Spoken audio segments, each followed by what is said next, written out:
Today we're going to do something a little different. We're going to do like a behind the music thing, since I can't play all the instruments for some of my tracks, since I'm just a composer.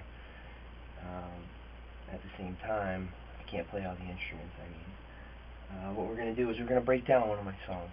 We're going to do Memories of a Ghost. I'm going to explain a little bit about where this song came from and why I wrote it and why it is the way it is. So the title implies that the thought of a feeling or a person or a memory that invokes emotion, or not necessarily even anything in particular, but just something from the past that you maybe think about from time to time. You're going about your day and it just pops into your mind and kind of just changes your mood and the way you feel in a short period of time.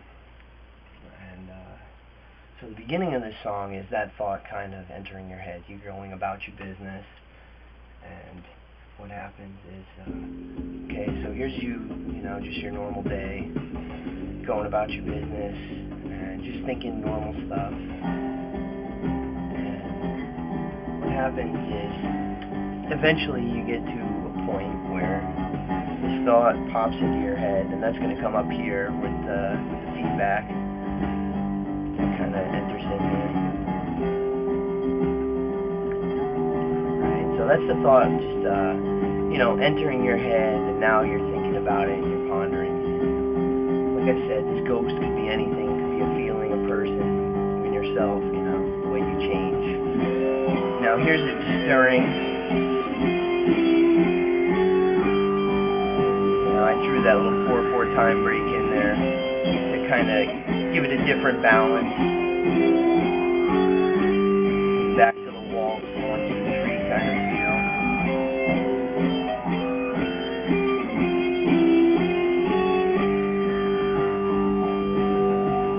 And then you get to the point where it's been in your mind, you lose that initial feeling. So here we're going to change from the key of G. And we're going to go, now you can't really hear it in this video recording, but if you go and you listen to this track, this particular part right here, it kind of channels back and forth from the left channel to the right channel of stereo. And what that is kind of meant to represent is the feeling kind of bouncing around in the different parts of your brain, like, from your limbic system and your neocortex, and, from the feeling part of your brain to the thinking part of your brain, and back and forth and back and forth.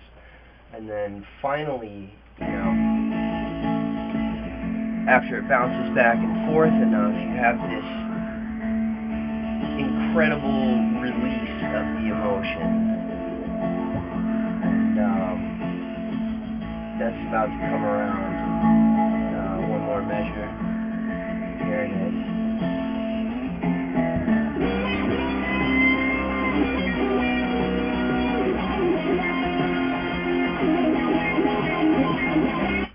So the reason that I did that was that this is that big final emotional release, like where you either get pissed, or you're upset, or you're happy, or whatever it may be, however context you take it in, depends on that. So that guitar solo at the end also was really heavily inspired by like the Tales of Brave Ulysses, and that real heavy, sort of fuzzy guitar sound that Clapton got during that era. And of course the wah pedal, that real classic rock sort of sound.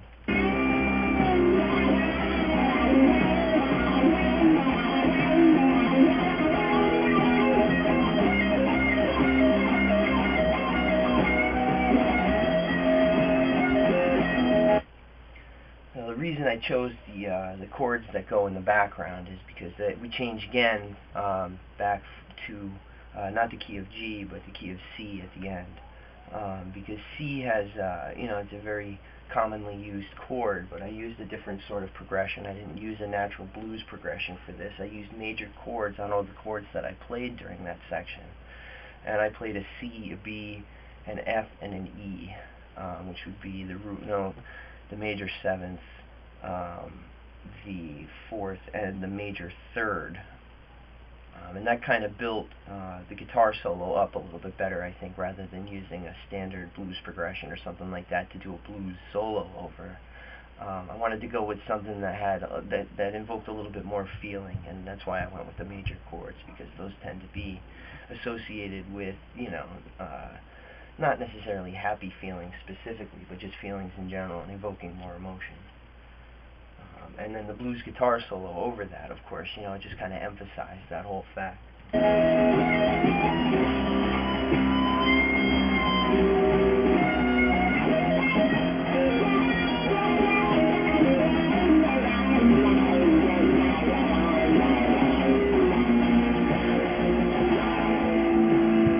Right there we ended on A, instead of ending on C, which was the root note for that whole last part there. The reason I did that is because I didn't want to resolve on the original chord for the release of that emotion. I wanted to resolve on just something completely different, and it actually kind of almost went back to the middle section where it bounced back from, feelings and emotions where the stereo channels alternated. But that's Memories of a Ghost. That's a little bit of how and why I made that song the way it is.